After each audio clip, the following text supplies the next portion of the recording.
Halo, Assalamualaikum warahmatullahi wabarakatuh. Oke, hari ini kembali lagi bersama saya, Hadil Hafil. Nah, di sini kita akan mengupas sekaligus belajar bersama tentang variasi dari metode belajar untuk beragam karakter anak di dalam kelas online. Nah, mungkin COVID-19 memberikan perubahan pada cara kita berinteraksi di sosial, kemudian cara kita mengimplementasikan pendidikan, dan cara kita mengimplementasikan industri dan organisasi lain hal sebagainya. Sekarang media digital sudah lebih dekat dengan kita. Salah satunya adalah penggunaan platform Zoom, kemudian Google Meeting, Gmail, dan lain sebagainya. Nah, tak banyak sebenarnya di dalam pendidikan formal maupun non formal itu tetap masih ada penggunaan media Zoom sebagai ruang kelas virtual, kemudian eh, Google Meeting sebagai media kelas virtual, dan lain sebagainya. Tidak menutup kemungkinan pula ada yang menggunakannya sebagai sistem hybrid. Jadi ada yang online, ada yang offline, atau bertemu secara langsung di dalam dunia nyata, bukan dunia virtual. So now, dalam case ini kita akan membahas lebih dalam berkaitan dengan kelas online-nya atau kelas yang diselenggarakan secara virtual. Emang bisa ya kelas virtual itu memperoleh dinamika belajar yang pada dasarnya konteks esensinya sama dengan kelas non virtual atau kelas reality, kelas nyata ya.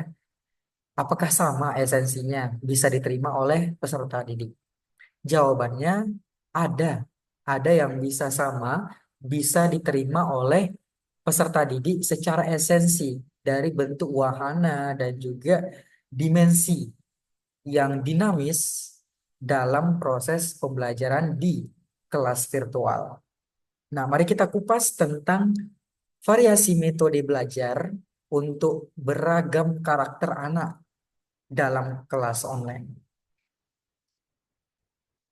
Nah, ketika kita berbicara tentang karakter anak, maka hal yang pertama kita perlu ketahui adalah memahami dan mempelajari secara mendalam tentang karakter-karakter manusia secara spesifiknya pada fase perkembangan anak. Nah, setelah kita tahu karakter anak itu seperti apa secara fase perkembangannya, maka kita gunakan metode yang tepat kepada anak supaya si anak itu bisa mendapatkan benar-benar wahana belajarnya. Terkadang wahana belajar itu tidak akan muncul dan dinamika belajar itu tidak muncul. Kenapa? Karena pada dasarnya metode yang digunakan, model yang digunakan itu tidak relevan. Tidak relevan dengan fase perkembangan anak. Atau jangan-jangan terlalu ketinggian. Atau jangan-jangan terlalu mudah. Atau jangan-jangan terlalu biasa. Tidak ada hal-hal yang ketemu dengan fase perkembangan anak. Sehingga anak tidak mendapatkan, wah ini wahana aku dalam belajar. Nah, anak tidak menemukan hal tersebut. Nah, inilah pentingnya kompetensi atau soft skill juga yang penting dikuasai dan dimiliki oleh para pendidik dan juga para pengajar. Hal tersebut nanti akan membantu para pengajar dan pendidik itu bisa tahu, oh ternyata anak dengan usia segini kebutuhannya ini. Aku nggak boleh kasih yang lain. Karena nanti kalau aku kasih yang lain, itu aku menjadi khawatir akan terlalu ketinggian sehingga si anak kesulitan mendapatkannya sehingga si anak tidak menikmati. Atau justru kerendahan sehingga si anak menganggap, ah ini sudah aku mampu. Udah deh, gak usah belajar. Akhirnya hal tersebut memberikan dampak negatif pula. Si anak jadi enggan atau rasa kecintaan yang dalam belajar berkurang. Karena aspek-aspek tersebut yang sebenarnya tidak ketemu antara fase perkembangan yang berorientasi pada kebutuhan-kebutuhannya apa, namun tidak terjawabkan dengan metode yang sesuai dengan fase perkembangannya. Nah, maka dari itu, mari kita kenali karakteristik anak berdasarkan fase perkembangan, lalu mari kita kembangkan pengetahuan berkaitan dengan variasi metode. The first segment, kita akan berbicara tentang problem, kemudian kita akan berbicara tentang bagaimana sih sebenarnya mengenal psikologi perkembangan anak. Nah, di dalam penggunaan kelas online itu biasanya teraplikasi dalam pendidikan formal maupun non-formal. Nah, jadi ada beberapa pendidikan formal maupun non-formal yang itu masih menggunakan platform digital sebagai ruang kelasnya. Karena mungkin dianggap lebih fleksibilitasnya tinggi serta dapat menjangkau yang lebih luas lagi. Nah, selanjutnya di dalam proses pendidikan itu sebenarnya ada guru dan ada peserta didik. Nah, sebenarnya interaksi yang terjadi dalam proses pendidikan itu adalah antara guru dengan peserta didik.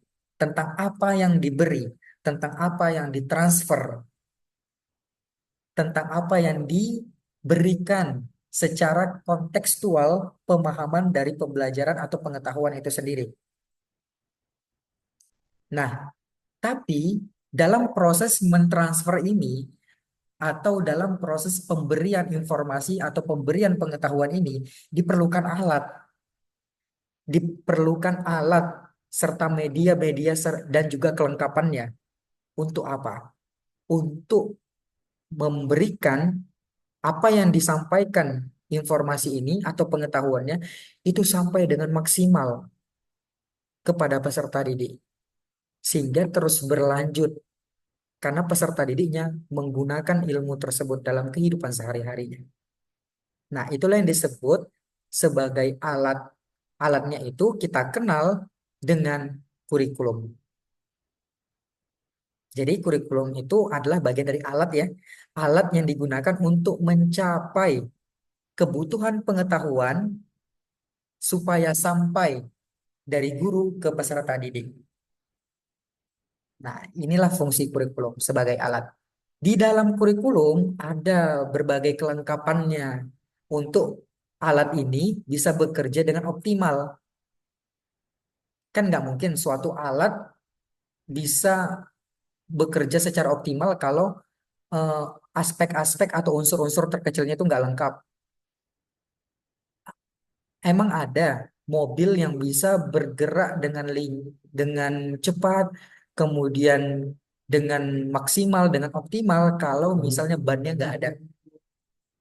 Nah, hal tersebutlah yang akan dijawab di dalam proses webinar ini.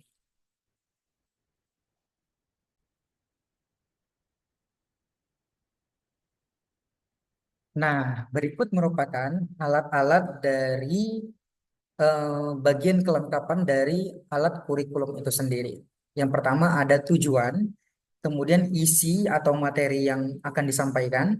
Berikutnya strategi pembelajaran yang mencakup model, metode, kemudian media mengajar. Selanjutnya ada yang disebut dengan evaluasi. Nah, fokus pembahasan kita itu berorientasi pada strategi pembelajaran yang dalamnya nanti akan mencakup model, metode, dan juga media mengajar. Nah, sebenarnya ada problem yang masih kita hadapi sekarang ini dan dekat sekali dengan kita, yaitu adalah kita masih eh, tak jarang dan bahkan statusnya hampir sering ya, itu mengalami kesulitan. Kesulitan apa? Kesulitan dalam melihat dan membaca potensi dari peserta didik. Nah, kenapa bisa seperti itu? Nah, hal tersebut bisa terjadi itu sebenarnya karena tidak adanya identifikasi gambaran analisis dari kekuatan karakter peserta didik. Jadi kita belum mengetahui nih analisis kekuatan peserta didiknya seperti apa. Dan hal tersebut juga berkorelasi terhadap kurangnya pengetahuan kita tentang teori dan juga konsep belajar. Sehingga membuat kita kesulitan nih melihat potensi peserta didik ini seperti apa. Nah, maka tak heran di dalam pendidikan kadang-kadang kita juga pernah mendengar bahwasanya ada klaim ini anak nakal sekali. Nah, seharusnya kan hal tersebut belum begitu etis ya. Jadi nggak begitu baik untuk diucapkan. Kenapa? Karena kita mengabaikan pengamatan observasi yang mendalam. Jangan-jangan anak itu bukan nakal, tapi dia merupakan anak yang aktif. Jangan-jangan anak itu bukan yang nakal, tapi dia adalah pengguna gaya belajar kinestetik yang memang kekuatannya ada di gerak. Nah, barangkali karena kita tidak melihat hal tersebut, terjadilah miskonsepsi. Kita berikan label sesuka kita sebagai pengajar. Padahal hal tersebut itu memberikan dampak buruk nantinya di masa depan. Jikalau si anak memendam dan menyimpan label itu ke dalam dirinya. Jadi dia akan tersimpan, kalau misalnya dari kecil udah terbiasa di label nakal, ya sudah, hal tersebut nanti akan tertanam dalam pikiran bawah sadarnya dan menjadi sistem. Ketika sistem itu sudah terbentuk, maka nanti di fase remaja, dia akan tetap mengenal kalimat bandel dalam dirinya, kalimat nakal dalam dirinya. Begitupun sampai dewasa, sistem itu nggak berubah. Nah, inilah yang menjadi alasan mengapa kita perlu melihat potensi si anak, supaya kita bisa masuk dengan tepat, supaya kita bisa masuk dengan memberikan strategi pembelajaran yang tepat. Anak kinestetik kita suruh auditori. Waduh, dia pasti gelagapan sekali. Tentu tidak sesuai. Jadi kalau memang konteks pembelajarannya seperti ini, ya kita kasih dengan media kinestetik. Kalau anak auditori kita berikan dengan medianya auditori. Kalau dengan anak visual kita berikan dengan gayanya visual. Tapi secara konteks pembelajaran itu tidak berubah. Yang berubah hanya penyaluran informasi dan medianya. Demi apa? Demi memahami si anak ini punya potensi. Supaya potensinya tidak terkubur. Nah, inilah permasalahan yang kita hadapi sekarang secara bersama-sama. Berikutnya, yang kedua adalah kita kesulitan nih untuk menentukan model, kemudian metode, dan juga media mengajar. Kenapa kita bisa mengalami kesulitan hal tersebut terhadap menentukan model, metode, dan media? Karena sebenarnya kita mengalami kekurangan. Kekurangan apa? Kekurangan contoh, kekurangan informasi yang kita terima dalam eh, hal-hal yang berkaitan dengan strategi pembelajaran. Nah, di dalam presentasi kali ini saya akan mencoba memberikan gambaran atau memberikan contoh atau memberikan informasi berkaitan dengan seperti apa modelnya, seperti apa metodenya, seperti apa medianya, supaya kita mendapatkan kosakata baru, kita mendapatkan informasi baru, kita mendapatkan pengetahuan baru sehingga nanti barangkali ketika pengetahuan itu dibutuhkan dalam lapangan, kita bisa gunakan. Karena kita sudah punya bekal kosakatanya. Oke. Nah, hal tersebut secara holistik akan mempengaruhi tujuan pendidikan. Jadi ketika kurikulum dirancang dengan baik, diimplementasikan dengan baik, dievaluasi dengan baik, dengan serangkaian strategi yang matang, nah itu akan menentukan tujuan pendidikannya. Apakah tujuan pendidikan yang sudah digagas dalam visi misi itu bisa berhasil? Nah, kalau misalnya berhasil, bagus. Artinya secara kurikulum itu terimplementasi, terlaksanakan, terevaluasi, dan terstrategi dengan baik. Kalau misalnya terkendala, nah inilah tantangan dari pihak sistem, pihak pengelola, dan pihak guru. Apa yang salah? Di mana yang perlu kita perbaiki? Nah, untuk apa? Untuk mencapai keberhasilan dalam setiap gelombang satuan pendidikannya. Oke. Nah, sebenarnya ada dalam psikologi tentang cara pandang. Cara pandang kepada peserta didik. Nah, ada cara pandang klinis dan ada cara pandang positif. Di sini ada saya munculkan dua spektrum, kutub negatif dan kutub positif. Jadi ada cara pandang dalam psikologi itu yang muatannya muatan negatif. Contoh orang-orang klinis, psikologi anak klinis, psikologi dewasa klinis, dan lain sebagainya. Itu pandangan psikologi klinis itu memandang bahwasanya bergerak dari yang negatif menuju netral. Jadi semua yang anomali, semua yang tidak eh, tidak baik atau semua yang mengalami gangguan, nah itu diteliti, itu ditelusuri, itu diobati, itu disembuhkan untuk apa? Untuk mencapai netral. Nah, namun setelah netral mau diapain? Nah, itulah ada pandangan baru yang namanya psikologi positif. Psikologi positif ini memandang bahwasanya bergeraknya secara sudut pandang itu dari netral menuju yang positif. Jadi setelah diatasi dalam pihak klinis, nah barulah digerakkan oleh psikologi positif untuk netral menjadi positif dan lebih positif. Nah, biasanya cara pandang ini akan berpengaruh pada situasi dalam berprofesi. Nah, contoh-contoh dalam pendidikan ya, kita kadang-kadang menemukan anak yang disleksia, kemudian kita menemukan anak berkebutuhan khusus, kemudian kita kadang-kadang menemukan adanya anak yang traumatik, anxiety, kemudian autism dan lain sebagainya. Pahamilah dan sadarilah bahwasanya hal tersebut bukan menjadi bagian dari tugas kita kalau kita berprofesi sebagai guru dan juga pendidik. Mengapa demikian? Karena hal tersebut kita tidak memiliki kompetensi untuk membenahi itu. Yang punya wewenang untuk membenahi itu adalah lingkup di psikolog, psikiater, dan juga terapi psikis.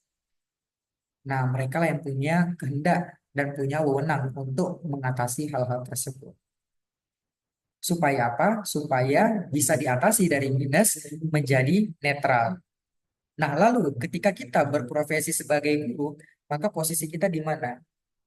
Posisi kita di ruang lingkup cara pandang psikologi positif, di mana kita diajarkan untuk melihat potensi apa yang bisa yang bisa dikembangkan dari peserta didik ini. Kemudian bagaimana cara kita mendampingi dalam pengembangan diri peserta didik. Kemudian bagaimana caranya kita memfasilitasi kebutuhan belajar peserta didik. Selanjutnya, bagaimana cara kita menginspirasi, memotivasi, dan menguatkan karakter diri dari peserta didik. Itu sebenarnya kasus-kasus yang perlu kita tangani. Karena kita masuk dalam ruang lingkup profesi guru, kemudian eh, konselor atau konsultan, bahkan orang tua pun itu juga berpandangan seperti itu. Kemudian dosen. Nah, jadi ketika kita mendapati anak di dalam kelas mengalami gangguan-gangguan yang seperti ranahnya klinis. Nah, itu tugas yang bisa kita lakukan sebagai pendidik ataupun pengajar adalah kita membuat surat rujukan. Kita membuat surat rujukan bahwasanya si anak ini kita komunikasikan kepada orang tuanya perlu untuk mendapatkan tanganan yang lebih lanjut, penanganan yang lebih lanjut di ranah psikologis, kemudian di ranah psikiater misalnya, di ranah terapis. Karena apa? Karena eh, ada fenomena gangguan yang saya anggap ini tidak biasa, Ibu. Coba kita komunikasikan eh, dan konsultasikan pada psikolog. Nah, hal-hal tersebut yang bisa kita lakukan. Kita hanya bisa memberikan surat rujukan. Jadi kita tidak berhak untuk menangani hal tersebut. Apalagi sampai gara-gara si anak mengalami disleksia, keterlambatan dalam aspek berbicara dan lain sebagainya, kita sebagai guru langsung melabel anak ini bodoh sekali, anak ini lambat sekali. Wah, itu bisa berdampak dalam proses perkembangannya. Nah, perlu berhati-hati ya sebagai pendidik dan juga guru, karena kita nggak boleh sembarang label.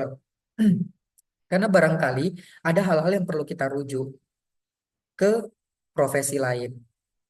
Jadi yang bisa kita atasi adalah kita mengembangkan potensi. Jadi orientasi yang kita lihat itu potensi, kemudian pengembangan diri, fasilitas belajar, kebutuhan belajar, motivasi, inspirasi, penguatan karakter itu yang perlu dilihat dari eh, ruang lingkup pendidikan. Kalau misalnya profesinya sebagai guru dan juga pendidik ataupun orang tua. Nah, itu yang berpandangan seperti itu. Selanjutnya, ketika kita sudah menemukan beberapa problem, maka kita akan coba melakukan solving. Berikut adalah beberapa solving map yang bisa saya tawarkan dalam presentasi kali ini adalah ketika ada peserta didik, kemudian ternyata dari kita sebagai pengajar mengalami kesulitan untuk melihat potensi, kemudian sulit untuk menentukan strategi pembelajaran, maka hal tersebut kita coba lihat dari berbagai sudut pandang demi memperluas garapan pengetahuan kita guna kita bisa memberikan wahana belajar bagi anak. Nah, yang pertama kita bisa lihat dalam perspektif psikologi perkembangan untuk mengenal si anak itu lebih jauh, lebih dalam, dan lebih spesifik.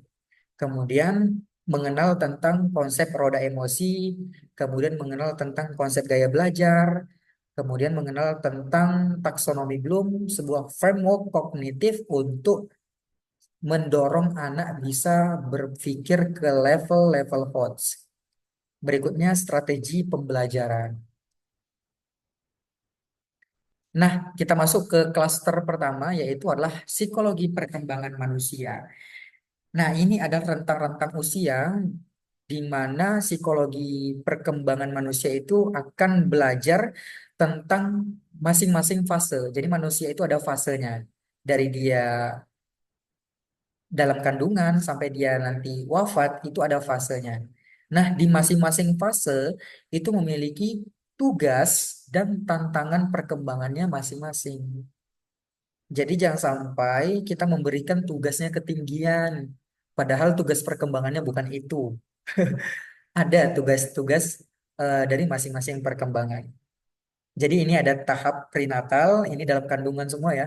Prenatal, kemudian perinatal, berikutnya postnatal, ini masih dalam proses kandungan. Setelah dia lahir, barulah dia jadi bayi. Itu dari rentang usia 0 sampai 2 tahun, kemudian kanak-kanak awal rentang usia 2 sampai 6 tahun, kanak-kanak akhir 6 sampai 12, remaja 12 sampai dengan 20, kemudian dewasa dini 21 sampai dengan 40, kemudian dewasa madya 40 sampai 60 dan dewasa lanjut lebih dari 60. Nah, bayi punya tugasnya, anak-anak punya tugasnya, kemudian remaja punya tugasnya masing-masing, dan tentunya meningkat levelnya. Berikutnya dewasa dini punya tugasnya masing-masing, dewasa madya punya tugasnya masing-masing, dewasa lanjut punya tugasnya masing-masing. Nah, fokus pembahasan kita karena kita pengajar sekolah dasar ya, pengajar anak-anak di usia anak-anak rentang usia 5 sampai 12 tahun itu masuk ke kategorisasi anak-anak awal dan anak-anak akhir. Nah, di tahap anak-anak awal itu anak akan berhadapan dengan dua hal, baik itu kutub positif dan kutub negatif. Kalau kutub positifnya si anak akan didorong untuk bisa menerima dan mendapatkan inisiatif yang besar. Itu yang positifnya. Kemudian yang negatifnya anak punya kecenderungan untuk merasa bersalah. Jadi ini adalah konflik yang terjadi antara anak-anak di dewasa, anak-anak awal. Kanak-kanak awal itu akan mengalami ini. Dan dia mengalami konflik secara terus-menerus antara inisiatif dan rasa bersalah. Sementara untuk di tahap kanak-kanak akhir itu akan mengalami industri dan juga inferiority. Nah, kalau dia industri itu anak punya kreativitas yang banyak di sini. Jadi kalau anak punya kreativitasnya banyak di fase ini, artinya ketika berhasil terfasilitasi, itu dia akan memberikan waran-waran yang hebat. Dan itu anak akan merasa puas belajar di sini. Karena kreativitasnya benar-benar terbangun dan terfasilitasi. Dia bisa menindustrikan sesuatu. Nah, kalau itu tidak diterima fasilitasnya, maka si anak akan menjadi inferior.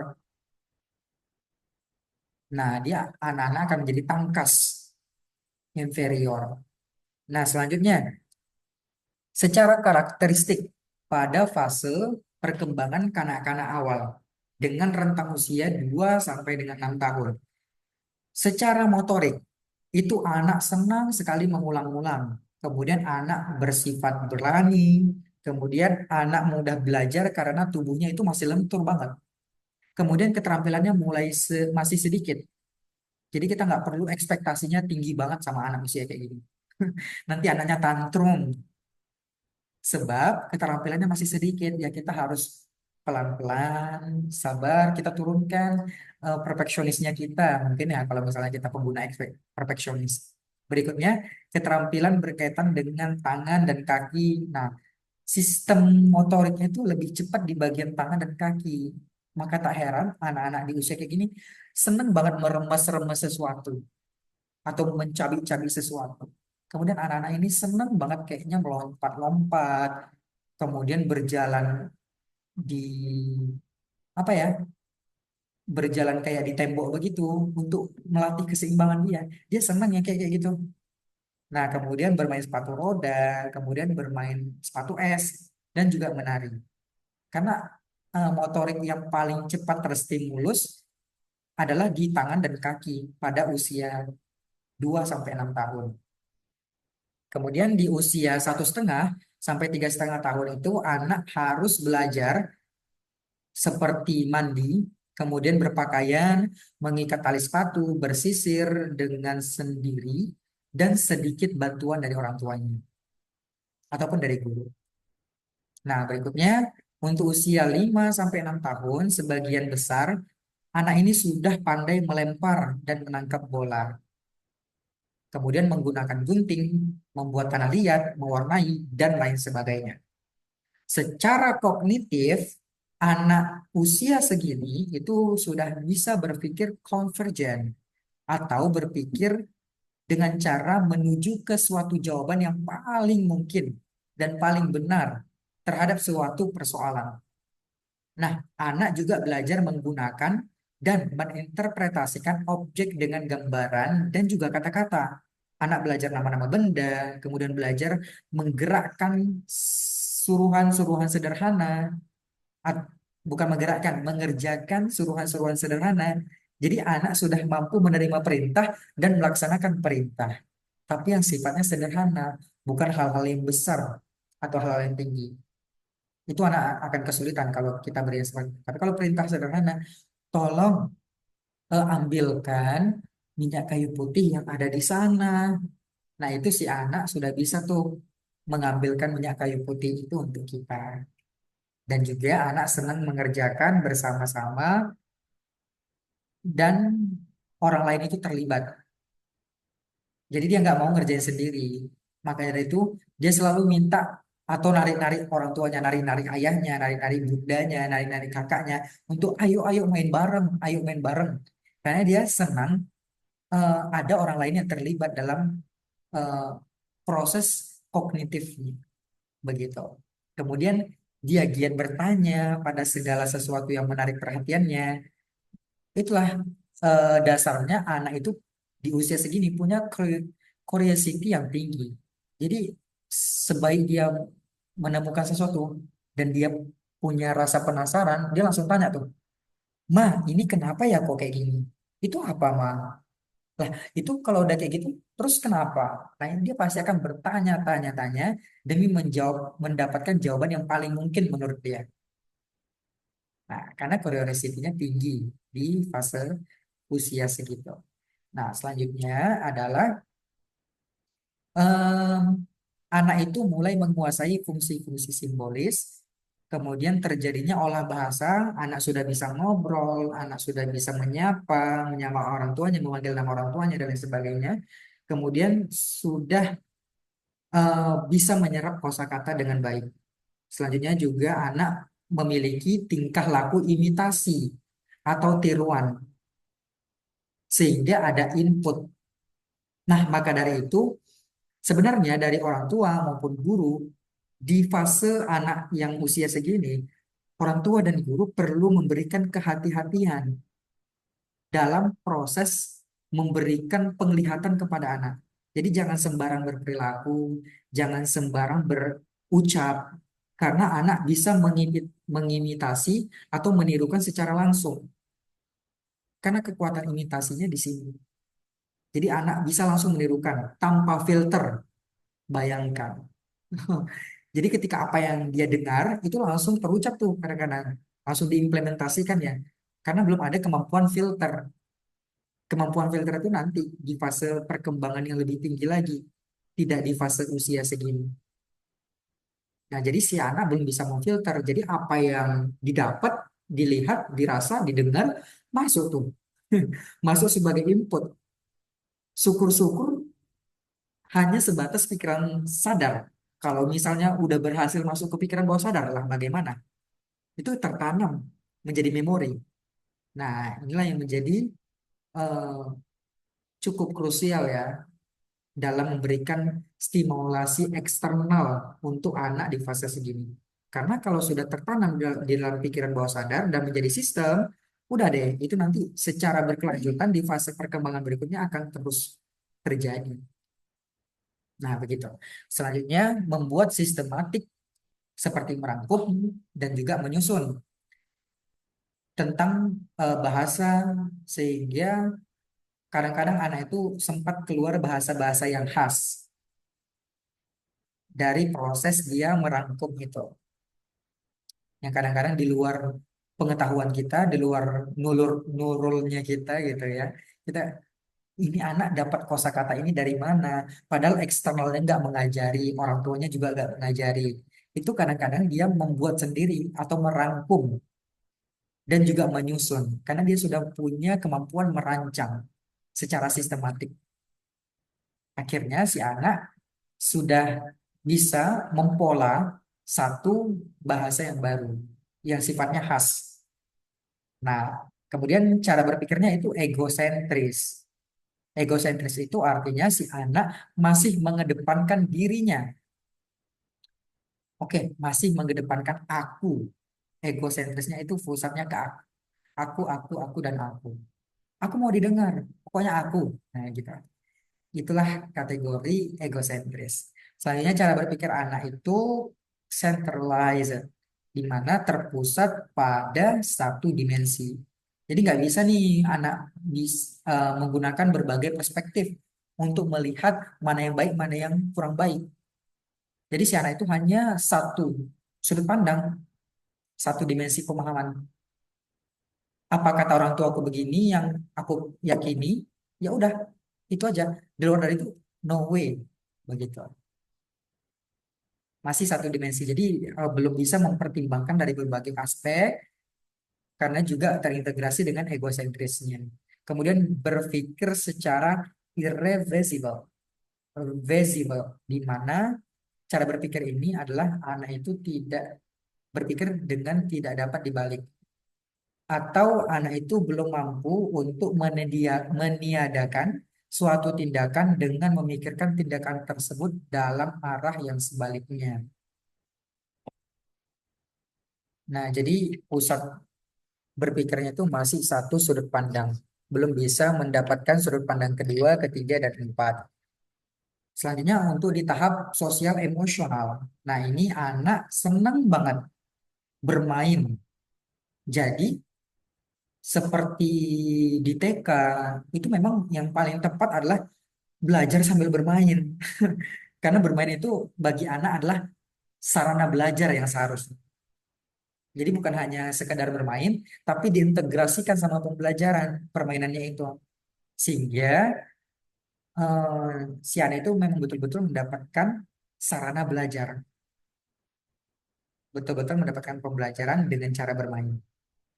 Nah, jadi hal tersebut merupakan hal yang paling ampuh nih bagi anak untuk belajar, seperti permainan sio drama, bermain pura-pura, pura-pura menjadi tokoh, pura-pura menjadi eh, apa ya, karakter hewan yang di dalamnya itu ada storytelling, ada cerita supaya anak belajar tentang perilaku, misalnya berdongeng. Nah, hal-hal tersebut itu anak paling suka di usia segini. Kemudian hal tersebut akan membantu daya imajinasi anak dan berkembang menjadi luar biasa secara otonomi dan juga anak memiliki kemandirian. Berikutnya anak juga memiliki inisiatif yang berkembang. Selanjutnya konsep diri si anak ini sebenarnya cenderung pada tanda-tanda fisik sebagai acuan. Kemudian belajar pada hubungan teman sebaya untuk menginterpretasi, memprediksi, dan merespon perilaku orang lain.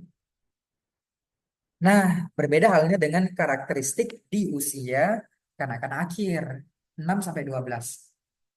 Secara motorik, si anak itu butuh dengan kegiatan fisik. Maka tak heran anak-anak kalau udah mencapai usia 6 sampai 12, gemes, seneng banget keluar rumah.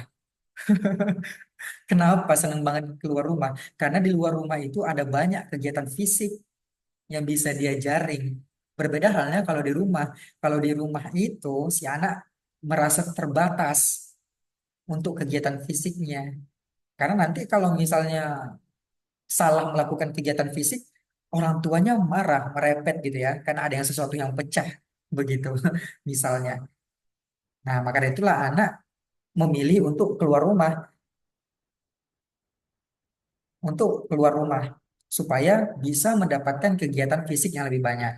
Nah, untuk apa? Untuk mengembangkan kestabilan tubuh dan kestabilan gerak serta melatih koordinasi untuk menyempurnakan berbagai jenis keterampilan.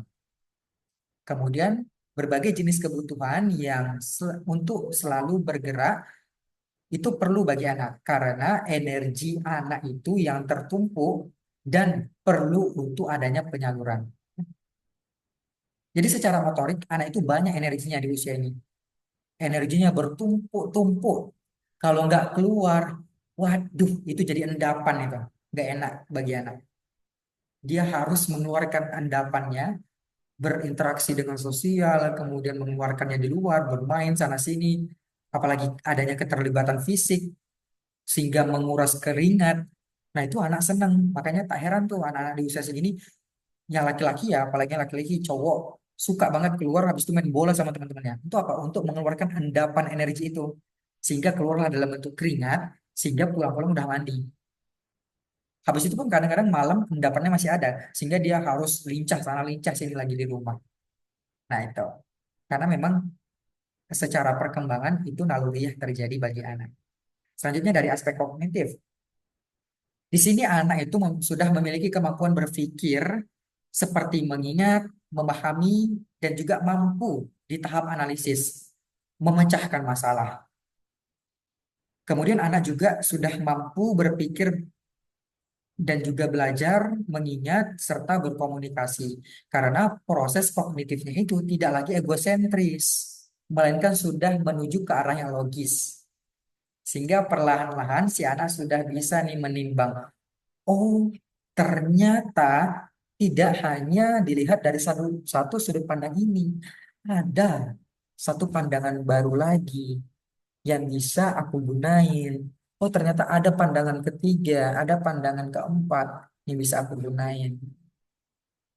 Sehingga dia akan menimbang-menimbang mana yang lebih masuk ke dalam ruang lingkup yang lebih terbaik bagi dirinya. Yang lebih baik bagi dirinya begitu. Selanjutnya berbicara merupakan satu cara untuk berkomunikasi dalam berkelompok. Itu anak suka banget ngomel di usia segini. Kenapa? Karena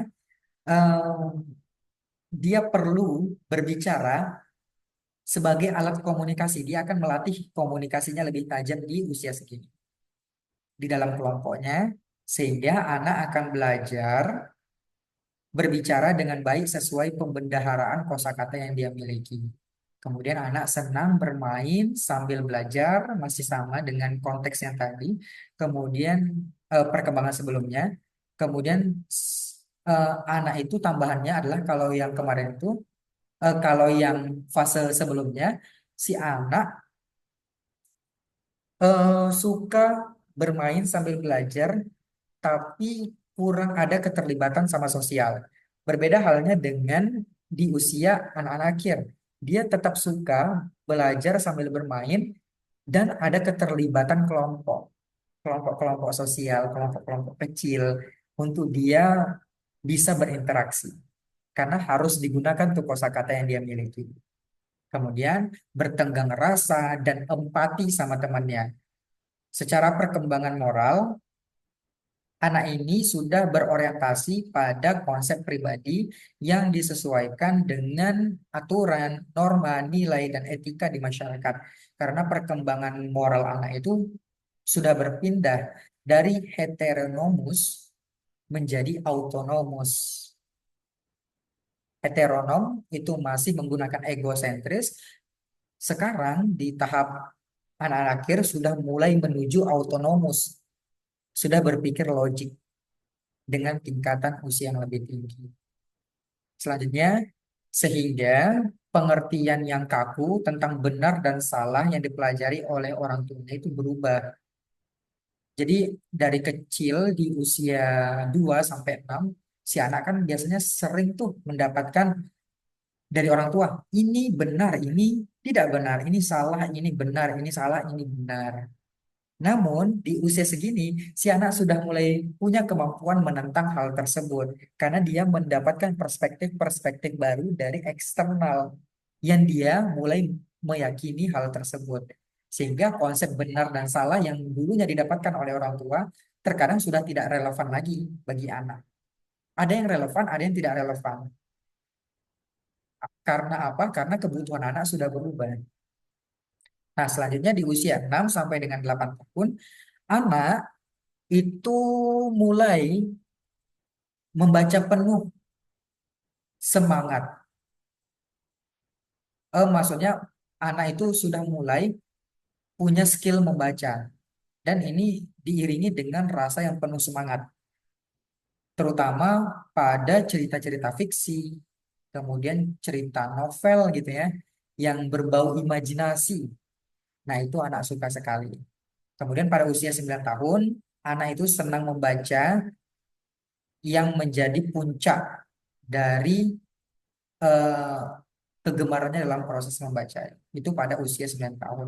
Nah, kalau nggak dipupuk dari awal atau nggak diberikan stimulasi dari awal, sehingga nanti di usia 9 tahun anak ya seperti biasa aja nggak ada keinginan untuk membaca. Karena apa? Karena dari fase-fase usia 6 sampai 8 itu nggak distimulus sama proses membaca.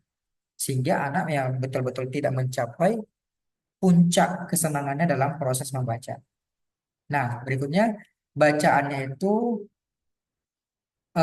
yang sifatnya realistis itu mulai digemari oleh anak.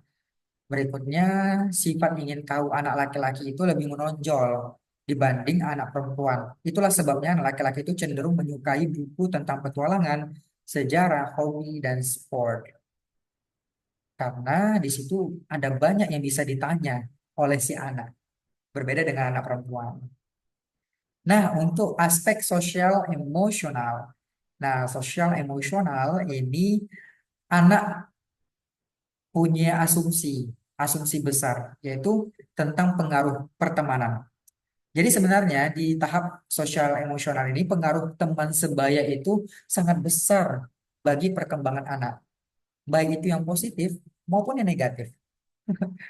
Jadi tidak hanya yang positif, yang negatif pun ikut berkontribusi, berpengaruh cukup besar dan sangat besar ya pada teman sebaya untuk perkembangan si anak. Nah, kemudian anak memiliki minat yang besar terhadap aktivitas kelompok teman sebaya, memiliki integritas dengan kelompoknya yang cukup tinggi, ada ketertarikan satu dengan lainnya, kemudian membuat mereka itu merasa saling perlu, saling memerlukan untuk selalu bersama-sama. Itulah ada istilah geng-geng kecil ya bagi anak usia segini. Biasanya di kelas 6, di kelas 5 udah punya geng gitu ya. Nah, selanjutnya eh, ketika berbicara psikologi perkembangan anak-anak awal dan anak-anak akhir, maka kita tarik garis besarnya. bahwasanya di tahap anak-anak awal itu ada stimulasi bahasa, kemudian berorientasi pada eksplorasi dan pemecahan masalah, kemudian anak juga sudah punya kemampuan stimulasi motorik halus dan kasar, kemudian anak sudah bisa nih kita ajak untuk dikembangkan imajinasi serta kreativitasnya. Berikutnya anak cukup masuk dalam kategori konsisten dan juga rutin. Sementara di tahap kanak-kanak akhir 6 sampai 12 itu anak sudah bisa melakukan stimulasi intelektual, kemudian pengembangan kemampuan berpikir logis, peningkatan rasa ingin tahu, latihan memori dan konsentrasi serta penguatan keterampilan sosial dan juga kerjasama. Nah, the second segment. Nah, kita akan mengetahui lebih dalam berkaitan dengan psikologi belajar yang mencakup beberapa aspek di dalamnya, seperti konsep roda emosi, konsep gaya belajar, konsep kognitif taksonomi Bloom. Nah, hal-hal tersebut yang akan kita ketahui lebih dalam. Nah, berikut adalah roda emosi. Jadi, emosi itu cukup banyak ya. Emosi itu cukup banyak. Tapi yang paling dikenal secara umum itu ada 6 sekurang-kurangnya. Ada emosi marah, sedih, takut, terkejut, gembira, dan cinta. Nah, jadi dari 6 ini masing-masing punya turunannya. Nah, ini yang perlu kita latih untuk mengidentifikasi. Oh, anak ini sebenarnya sedang dalam proses emosi apa ya yang dia rasakan sekarang. Nah, itu kita identifikasi. Nah, ketika kita berhasil mengidentifikasi, terus kita validasi ke si anak, kamu lagi sedih ya. Hmm, kamu lagi marah ya? Kamu lagi takut ya? Kamu hari ini gembira banget nih. Wah, kamu lagi cinta ya sama dia. Nah, hal-hal tersebut itu perlu kita sampaikan kepada anak. Kita perlu validasi perasaannya. Kenapa? Karena ketika si anak berhasil mendapat validasi itu, anak akan berasumsi dan percaya bahwasanya, oh ternyata guruku empati ya sama aku. Karena guruku tahu apa yang aku rasakan. Oh ternyata orang tuaku sayang ya sama aku, empati merekanya. Karena mereka tahu aku itu lagi gembira banget hari ini gitu. Nah itu yang akan didapatkan oleh anak. Tapi hal tersebut nggak diungkapkan sama anak. Itu yang berbicara itu emosinya. Oh anak tahu bahwasanya eh, hal tersebut divalidasi oleh orang tuanya. Jadi akan menimbulkan bonding yang cukup antara orang tua dan eh, anak maupun guru dengan anak. Nah, berikutnya ini ada spektrum frekuensi dari gelombang aktivitas otak manusia. Ada gelombang delta, theta, alpha, beta, dan juga gamma. Masing-masing punya frekuensinya. Ada wilayah hipnosa, ada wilayah netral atau normal, ada wilayah konsentrasi. Nah, otak manusia akan lebih mudah menyerap informasi ketika berada pada gelombang alfa dengan frekuensi 8 sampai 15 Hz dalam kondisi sadar. Nah, seseorang itu akan mudah menerima informasi dalam konteks pikiran sadar, yaitu dengan memasuki gelombang alfa. Jadi kalau di gelombang beta, gamma, nah itu kesulitan tuh dari setiap individu untuk mampu memperoleh informasi yang benar-benar penting untuk ditanamkan dari pihak eksternal ke internal si anak. Jadi kita gunakan mekanisme gelombang alfa dari proses perkembangan gelombang otak, di mana terdapat 3 emosi yang menjadi gerbang dari gelombang beta menuju alfa. Jadi dengan menggunakan teknik emosi itu bisa membuat si anak itu dari beta, dari gelombang beta bisa turun menjadi alfa. Bagaimana caranya? Caranya dengan tiga emosi. Ketika anak merasa sedih, ketika anak merasa cemas, ketika anak merasa bahagia. Nah, tapi kan nggak mungkin nih di dalam pembelajaran kita membawa anak selalu dalam kondisi sedih. Nanti lambat prosesnya, kemudian membuat anak cemas. Nah, kan nggak mungkin juga ya cemas kemudian masukkan informasi positif. Kadang-kadang bingung nanti. Nah, ini kan nggak relevan kita gunakan emosi sedih dan emosi cemas. Yang relevan kita gunakan dalam proses pembelajaran adalah emosi bahagia. Karena emosi bahagia itu bisa membuka gerbang supaya gelombangnya itu bisa berubah dari beta ke alfa. Sehingga informasi yang kita tanamkan, nasihat-nasihat yang kita tanamkan itu bisa punya potensi besar untuk masuk ke pikiran bawah sadar anak dan tertanam dan menjadi sistem yang nanti akan mempengaruhi perilaku anak. Nah, selanjutnya kita akan mengetahui tentang konsep gaya belajar. Ada tiga sebenarnya. Secara umum, ada auditori, ada visual, ada kinestetik. Nah, auditori itu biasanya gaya belajar yang memiliki kekuatan sangat tajam pada indera pendengarannya. Nah, para auditorial itu senang sekali pada pembelajaran yang dikemas dalam bentuk cerita, lagu, syair, dan senandung. Misalnya, nih, eh, balonku ada 5, rupa-rupa warnanya. Nah, anak senang sekali tuh. Contoh kita masukkan ke dalam proses pembelajaran. Eh, Satu-satu, aku sayang ibu. Dua-dua. Nah, itu anak senang dengan pembelajaran yang seperti itu. Berikutnya visual. Nah, visual ini adalah gaya belajar yang kekuatannya itu tajam pada aspek indera penglihatan. Nah, biasanya orang-orang visual itu mudah menerima informasi dan pembelajaran itu dengan visualisasi.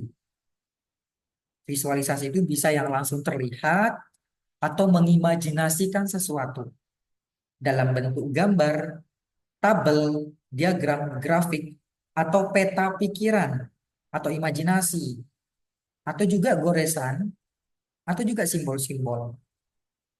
Nah, orang-orang visual ini biasanya senang mengkode-kodekan sesuatu.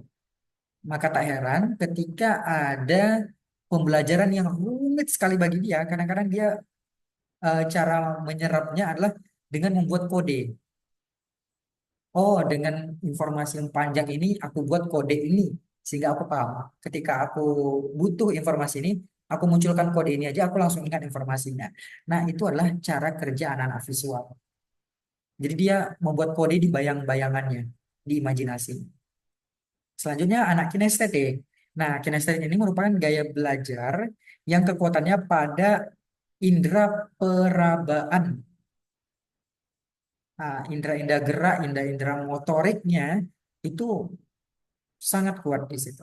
Sehingga anak kinestetik itu sangat mudah untuk menerima pelajaran yang diiringi dengan aktivitas motorik. Seperti dalam konsep penerapan atau percobaan, drama, olahraga, games, dan juga gerak. Wah, ini anak-anak kinestetik ini kadang-kadang sering di-label sebagai anak nakal, anak lasak. Kalau misalnya si pihak guru itu belum mengetahui ilmu ini atau pemahaman atau pengetahuan ini, sehingga label-label itu kadang-kadang masih beredar di ranah ruang lingkup pendidikan. Nah, tapi setelah kita belajar, setelah kita mengetahui, oh ternyata si anak ini kenapa sih setiap hari ini kok lincah banget sana sini, lasak banget gitu ya. Oh, ternyata si anak ini bukan lasa, si anak ini bukan bandel. Tapi itu adalah kebutuhan belajar dia secara kinestetik. Dia kesulitan menangkap informasi secara auditor. Pendengarannya kurang. Sehingga dia perlu melakukan gerakan-gerakan fisik untuk dia bisa menyerap informasi dengan baik. Nah, inilah anak-anak kinestetik. Nah, ini ada beberapa kriteria dan juga ciri-ciri atau karakteristiknya.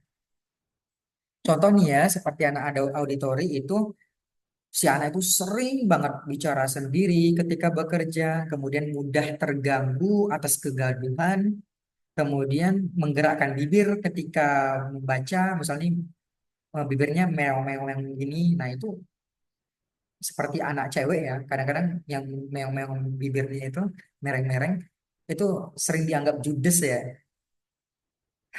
karena memang dia pengguna auditori. Memang karakteristiknya gaya belajar auditori. Kemudian senang membaca dengan suara yang keras, lantang gitu ya. Undang-undang dasar. Nah, itu bisa dia sampaikan dengan keras karena dia udah punya skill di auditorinya. Selanjutnya mudah untuk menirukan nada-nada atau irama. Kemudian juga fasih dalam berbicara. Sementara anak visual itu cenderung rapi dan teratur. Kemudian berbicara lebih cepat. Kemudian pengaturan jangka panjangnya itu lebih baik.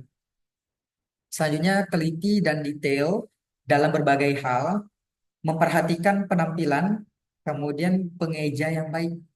Selanjutnya sering mencoret-coret saat belajar.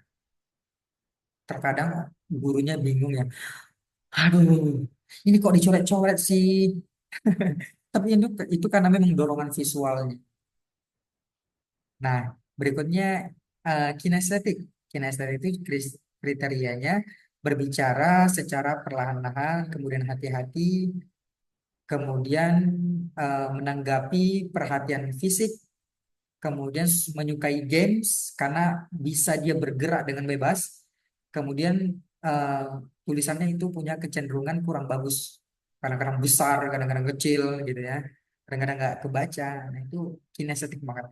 Selanjutnya banyak gerak dan suka olahraga, kemudian menghafal sambil belajar atau sambil melihat, kemudian senang eh, menghafal sambil berjalan atau melihat, kemudian senang berkreasi.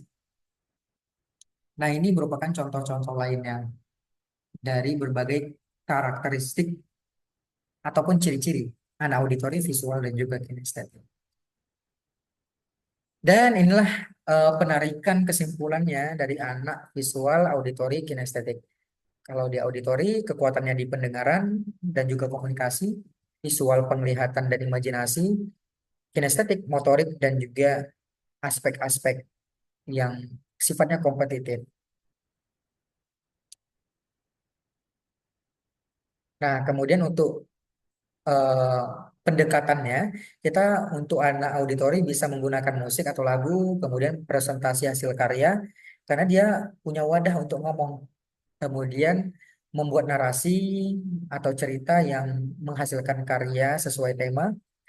Nah, untuk anak visual itu kita bisa menggunakan pendekatan kayak ada warna-warnanya, kemudian memberikan pembelajaran itu yang ada integrasi sama gambar-gambar, kemudian ada metode demonstrasi, kemudian juga ada membayangkan, menganalogikan. Jadi anak-anak itu suka tuh diajak membayangkan yang visual. Coba bayangkan kita berada di planet Mars misalnya. Nah, itu suka sekali. Anak visual langsung mudah mencerna informasinya. Cuman resikonya anak kinestetik yang terlambat. Bukan anak kinestetik, anak auditori. Karena anak auditori punya kesulitan dalam membayangkan. Tapi bisa juga menangkap informasinya karena eh, dia punya aktivitas indera pendengaran yang cukup kuat sehingga kata-kata yang kita ucapkan itu bisa dipahami dia. Cuman proses menemukan hasil kesimpulannya agak terkendala di bagian dengan auditori.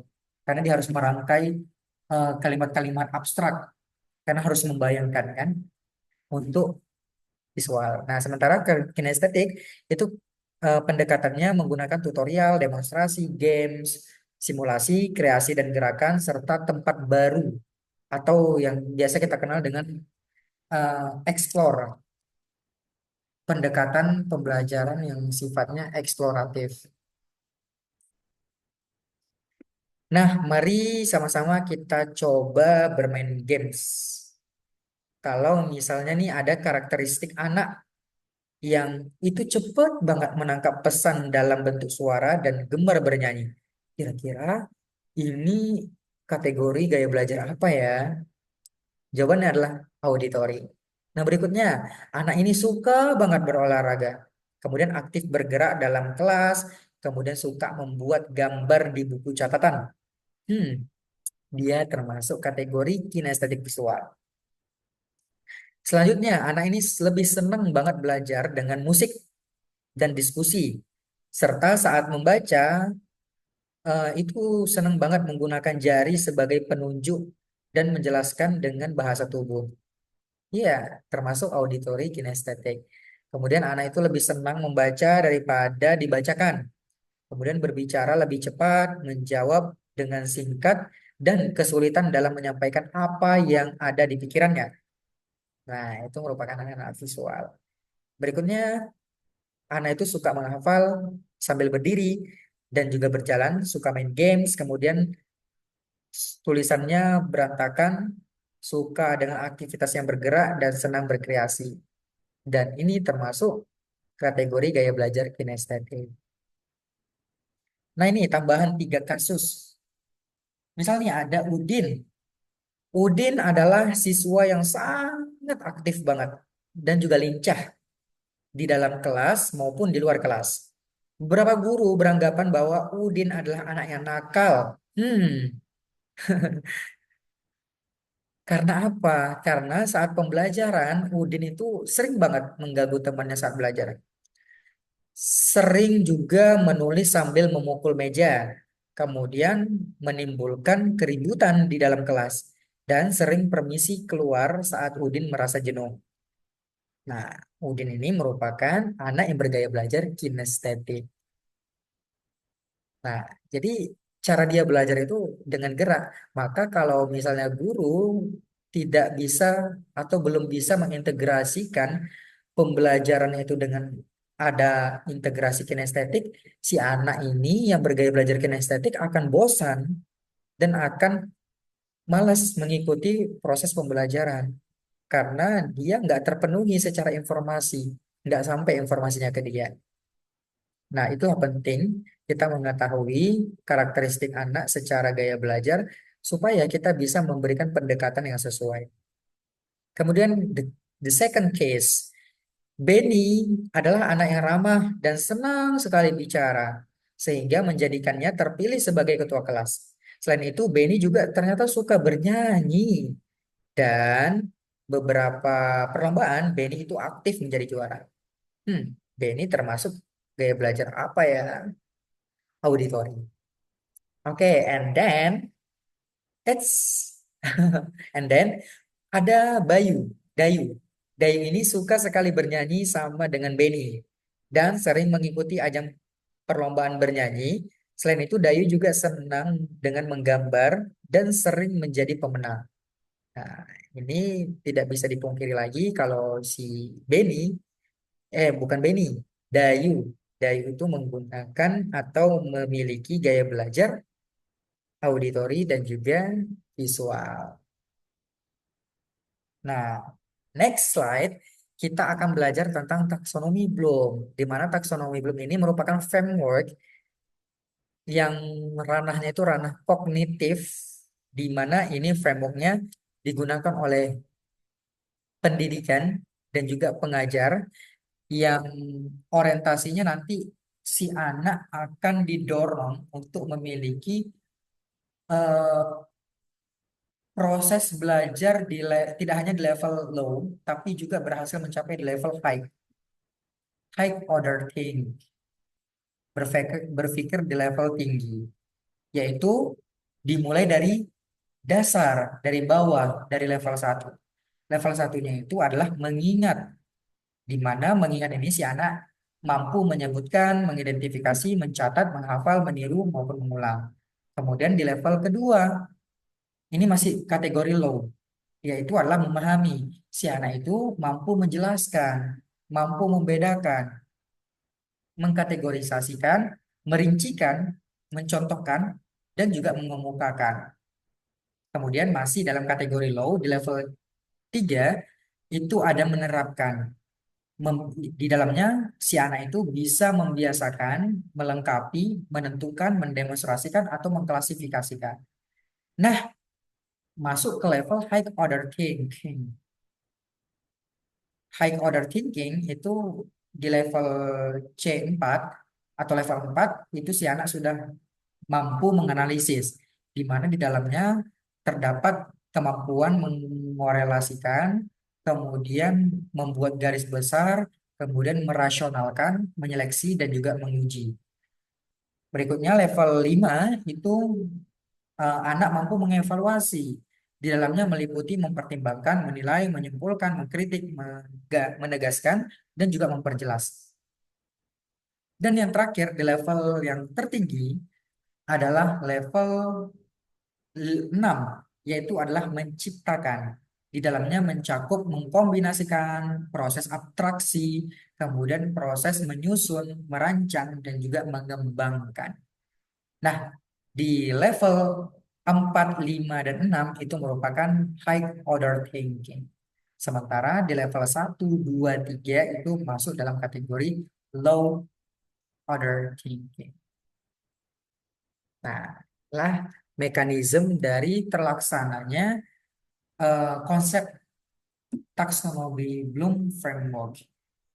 Jadi dalam proses pembelajaran kita dorong tuh anak untuk bisa mencapai wahana belajarnya secara optimal, yaitu kita dorong anak bisa sampai tahap ke menciptakan. Tentunya bertahap, jangan langsung loncat-loncat, nanti si anak kebingungan. Dan kita juga sebagai guru akan mengajarkan dengan tidak kondusif. Kenapa? Karena tidak berurutan.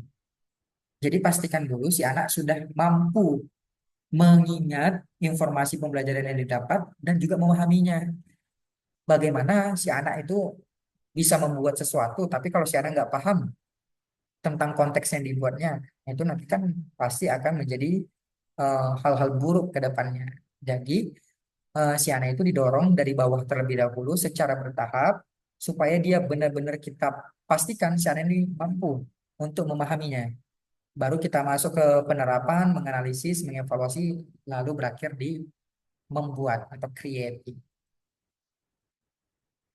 And the third segment, kita akan belajar tentang strategi pembelajaran. Di dalamnya mencakup model, media, dan juga metode. Nah, jadi sebenarnya pembelajaran itu merupakan bagian dari proses belajar dan mengajar. Jadi tidak lepas pembelajaran itu terjadi atas dasar dua interaksi, yaitu adanya belajar, kemudian adanya mengajar.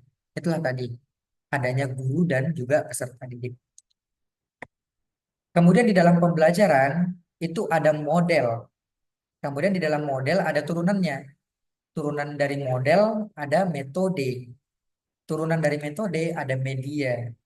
Turunan dari media ada bahan ajaran. Nah, untuk model, sebenarnya model-model pembelajaran itu ada banyak, tapi kita bisa pilih. Namun yang saya sajikan dalam presentasi kali ini ada 4. Ada namanya model discovery learning. Discovery learning. Discovery learning ini siswa itu secara aktif menemukan sendiri pengetahuannya melalui eksplorasi, investigasi, kemudian eksperimen. Prosedurnya itu meliputi stimulus, problem statement, kemudian pengumpulan data, olah data, pembuktian, menarik kesimpulan. Jadi student center berfokus pada peserta didiknya untuk menemukan sendiri pengetahuan.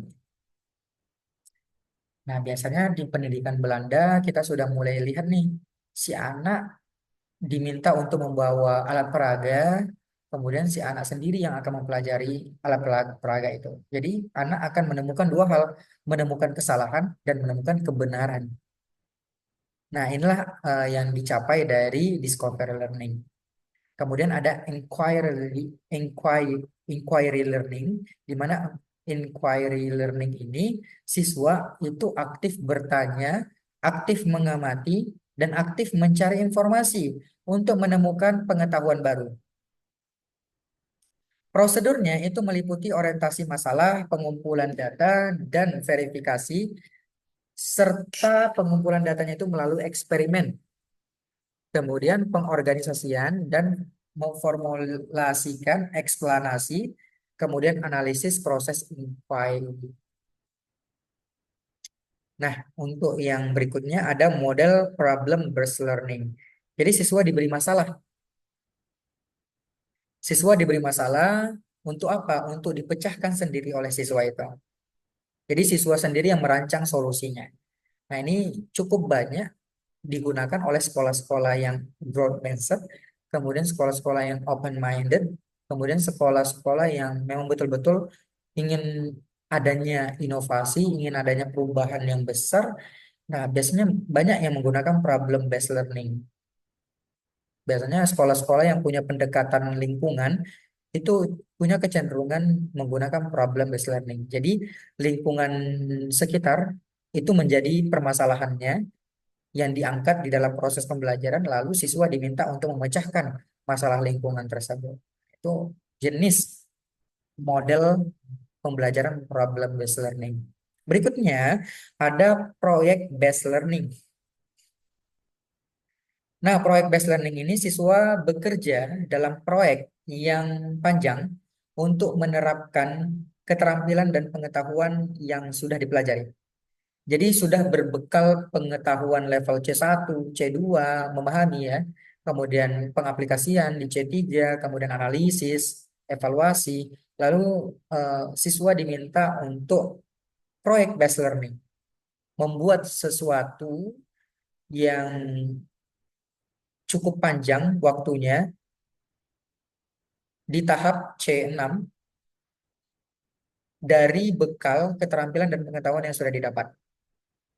Nah, nanti akan meliputi pertanyaan mendasar, desain perencanaan produk, kemudian menyusun jadwal pembuatan, monitoring, keaktifan, dan perkembangan proyek, menguji hasil, evaluasi pengalaman belajar.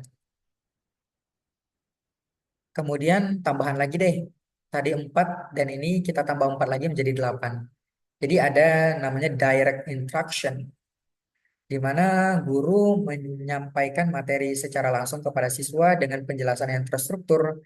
Kemudian ada cooperative learning, pembelajaran berbasis kerjasama antara siswa dalam kelompok kecil untuk mencapai tujuan bersama.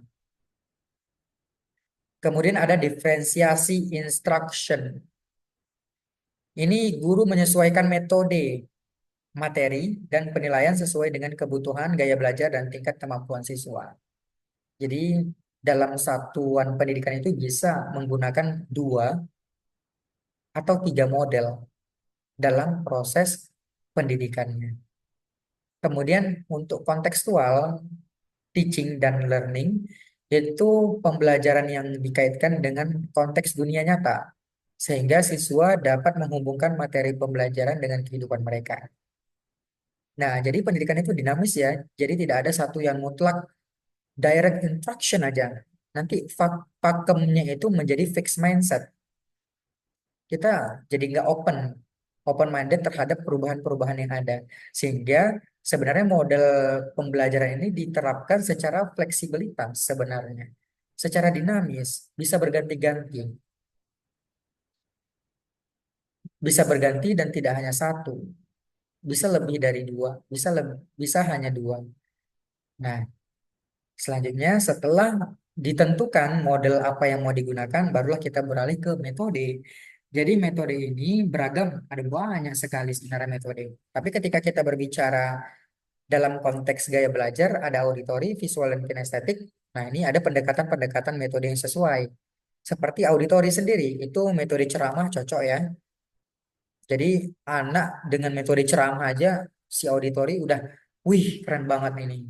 Tapi kalau saya anak visual, kinestetik, waduh berat banget bagi dia. Kenapa? Karena dia ada keterlambatan dari aspek pendengarannya. Nah, kemudian diskusi, tanya jawab, presentasi, bercerita, dongeng, debat. Nah, auditor itu paling seneng tuh ketika ada debat. Artinya proses kognitifnya itu bisa berjalan lebih cepat, diakselerasi dengan model debat ini. karena dia akan mendapatkan argumen-argumen kan, dapat argumen sehingga dia dituntut untuk harus berkata, menjawab dan mengeluarkan pendapat begitu. Sehingga kosakatanya bisa berpotensi untuk bertambah. Kemudian tebak kata, bunyi, kemudian menyusun skenario, menulis informasi. Nah, anak-anak auditori suka. Selanjutnya visual. Itu dengan metode pengamatan, tebak angka, tebak huruf dalam warna. Karena anak suka dengan yang ada warna-warnanya nih, kalau yang si visual.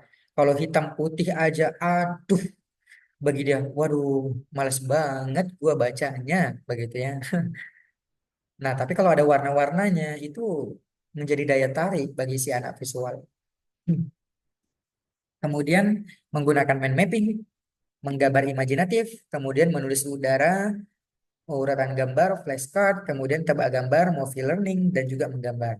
Nah, untuk kinestetik sendiri itu bisa menggunakan pendekatan klasifikasi, studi kasus, eksperimen, bermain peran, simulasi, demonstrasi, kerja kelompok, kemudian tebak peraga dan suara hewan. Game siapa saya atau tebak tokoh, kemudian bermain ekspresi, benar atau salah misalnya kayak gitu. Atau coba peragakan ekspresi monyet, coba peragakan ekspresi orang lagi ngambek, coba peragakan ekspresi Bapak Habibie, coba peragakan ekspresi em, guru kamu saat menjelaskan materi di pelajaran bahasa Indonesia misalnya. Nah, contoh-contoh seperti itu bisa digunakan untuk menstimulus informasi kepada anak kinestetik. And then berikut merupakan contoh penerapan bermain ekspresi di dalam kelas virtual. Nah, ini ada eh, siswa secara virtual itu bermain ekspresi.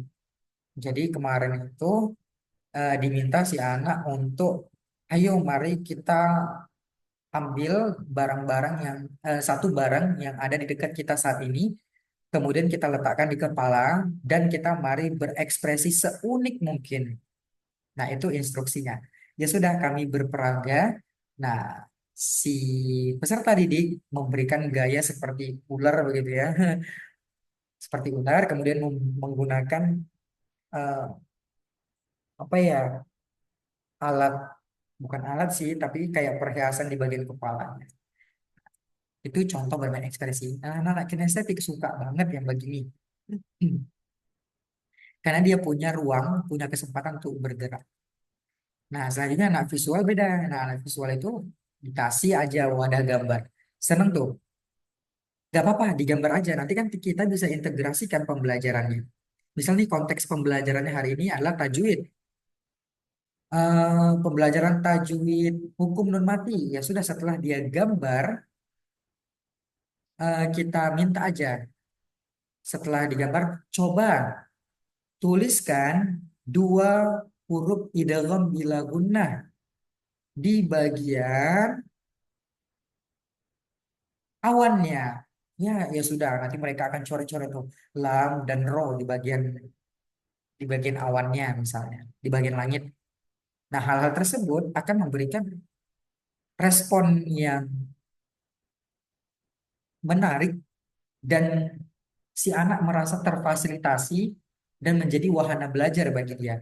Karena belajar bagi dia jadi menyenangkan, jadi seru. Sebab gaya belajarnya terpenuhi plus ditambah dengan pembelajaran yang diintegrasikan dari gaya belajarnya itu.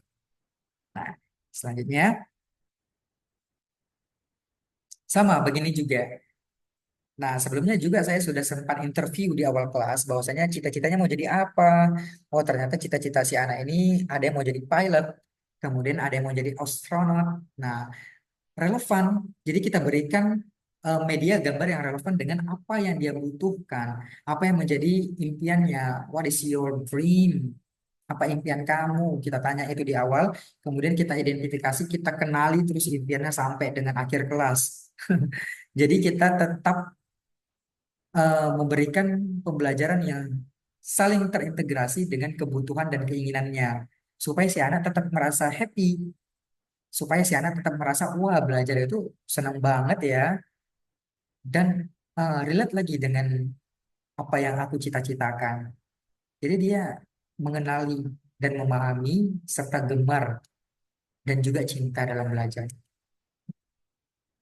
Oke, konteks metode sudah selesai. Kita masuk pada konteks media atau alat yang digunakan dalam proses pembelajaran.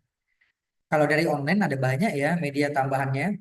Selain PowerPoint, itu bisa juga menggunakan quizzes, word wall, worksheet, live worksheet, Wizardly, alat peraga, ataupun video. Nah, kalau dari online itu ada banyak. Jadi nggak cuma satu kok, nggak cuma PowerPoint aja. Jadi kita usahakan bervariasi supaya tidak bosan. Kadang-kadang kita kalau jadi guru kan juga bosan juga ya kalau misalnya satu itu aja. Nah, kadang-kadang kita coba bervariasi, kita tambah variasinya, nggak cuma PowerPoint aja. And next, berikutnya ada bahan. Nah, bahan ajar ini udah aman lah ya. Contohnya seperti materi PowerPoint, kemudian buku paket, kemudian buku ajar, maupun buku modul. Nah, itu merupakan bagian dari bahan ajar yang di dalamnya ada materi. Materi tentang apa yang dipelajari.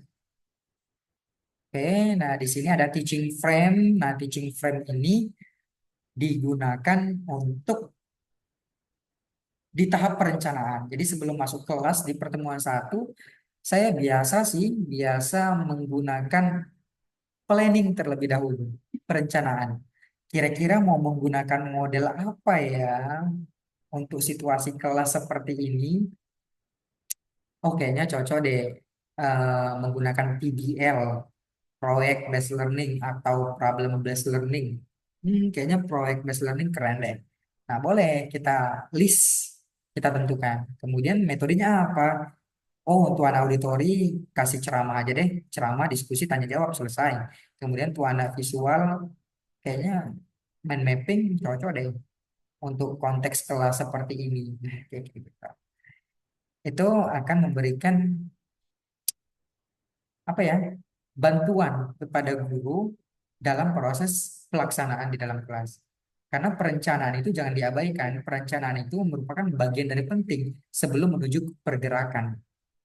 Jadi biasanya kalau nggak ada rencana, ya udah bergerak itu secara adanya, hanya seadanya saja kalau bergeraknya. Jika tidak melalui proses perencanaan. Nah, bayangkan kalau misalnya kita sudah melakukan perencanaan, artinya pergerakan kita sudah tersusun kan, sudah tersistematis dan juga sudah ter tertata apa yang mau dilakukan. Berbeda halnya kalau nggak punya perencanaan, sehingga ya implementasinya hanya seadanya saja. Hal tersebut tentu tidak akan memberikan dampak kepada anak. Kenapa? Karena apa yang dibutuhkan anak tidak terjawab secara optimal. Palingan hanya kebutuhan pengetahuan dasar saja. Tapi kalau pengetahuan secara konteks dan konsep, nah belum tentu diterima oleh anak. Dan belum tentu juga tertanam di dalam pikiran bawah sadarnya. Nah, siapa yang mau butuh teaching frame ini silakan bisa diakses di kode QR. And then the four segment itu adalah contoh praktis dari penggunaan proyek based learning. Nah, ini ada contoh mind mapping, bukan mind mapping ini adalah tugas poster di mana eh, dalam satu konteks pembelajaran si anak itu diminta untuk membuat empat empat topik pembelajaran yang dia minati. Jadi ada 12 pertemuan. Jadi masing-masing 12 pertemuan itu punya topik yang berbeda-beda. Jadi si anak diminta untuk memilih empat topik yang dia senangi. Lalu dia buat poster. Sudah selesai. Gaya belajar visualnya terfasilitasi dan dia bisa mengunci ilmu pengetahuannya dengan karyanya. Nah, berikutnya tetap dalam konteks yang sama, yaitu adalah konteks pembelajaran Quran Tajwid. Namun, si anak yang berikutnya sama-sama kategori visual itu berbeda. Ada perbedaannya. Walaupun sama-sama visual, Tapi anak yang pertama itu kurang suka dengan yang rutin-rutin. Tapi kalau si anak yang kedua ini itu memiliki ketertarikan yang besar terhadap rutinitas. Maka dari itu lebih cocok digunakan metode mind mapping yang itu ada 10 topik.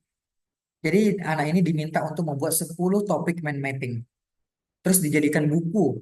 Nanti setelah selesai dibuatnya di dalam kertas A4 mind mappingnya, ada 10 lembar mind mapping dengan topik yang berbeda-beda. Habis itu eh, anak diminta untuk menjilid karyanya. Dijilid, ya sudah itu menjadi masterpiece kebanggaannya.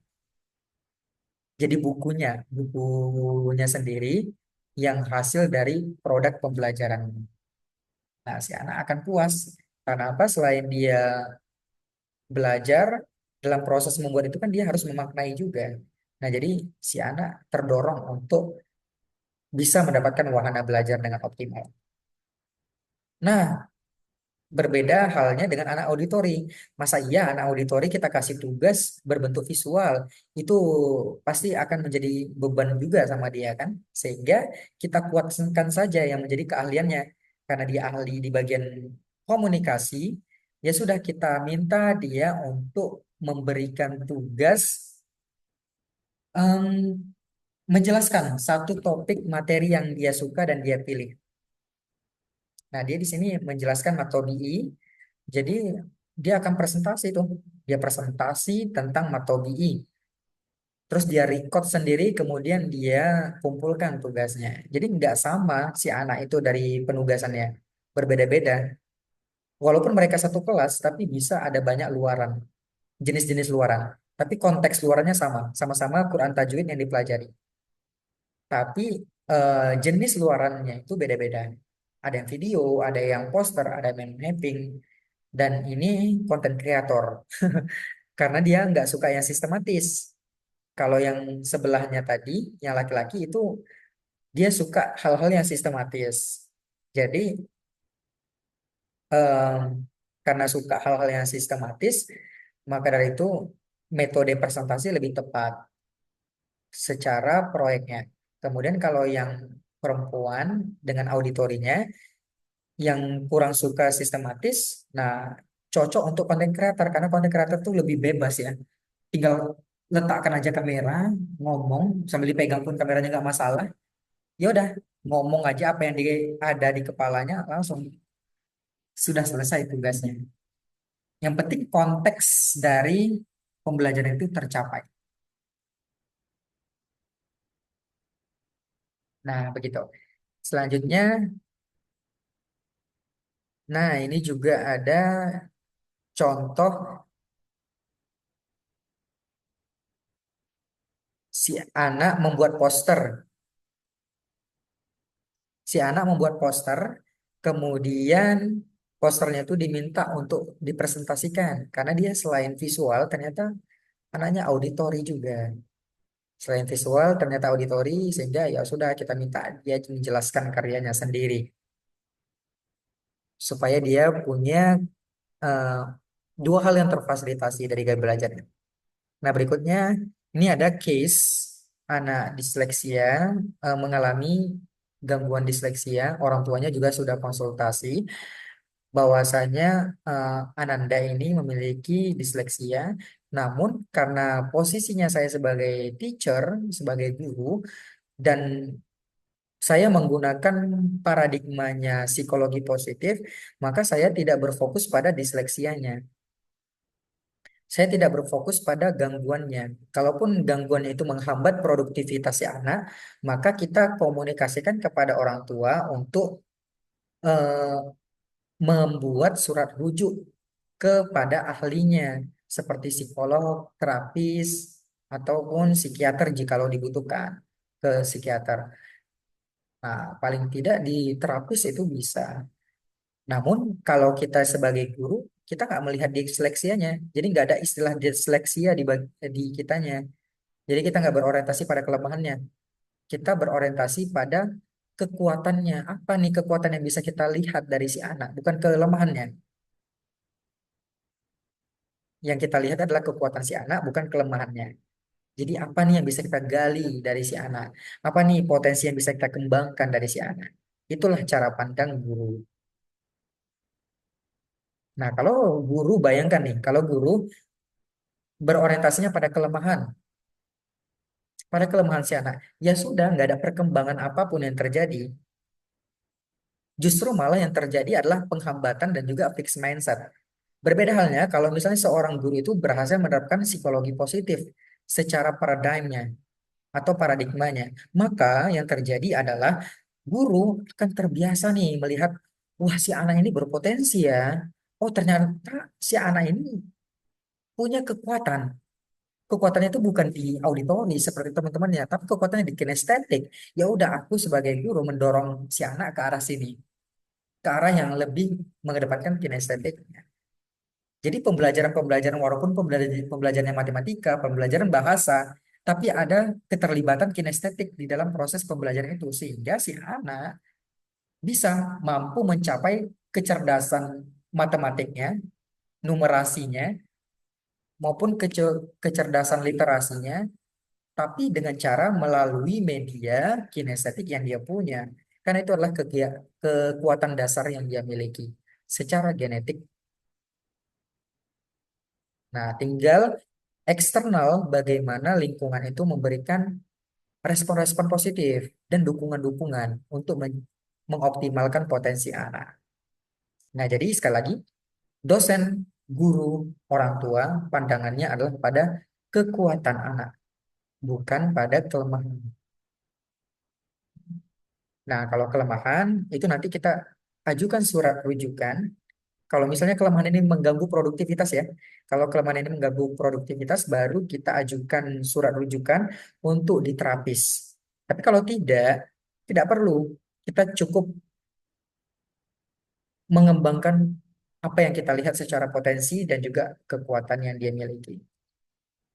Oke, mungkin segitu yang bisa saya sampaikan dalam forum komunikasi hangat bersama teman-teman semuanya, lebih ke arah transfer keilmuan, kemudian bertukar perspektif dan juga bertukar pengalaman dalam proses pengajaran dan pendidikan secara online yang diselenggarakan dalam pendidikan non formal.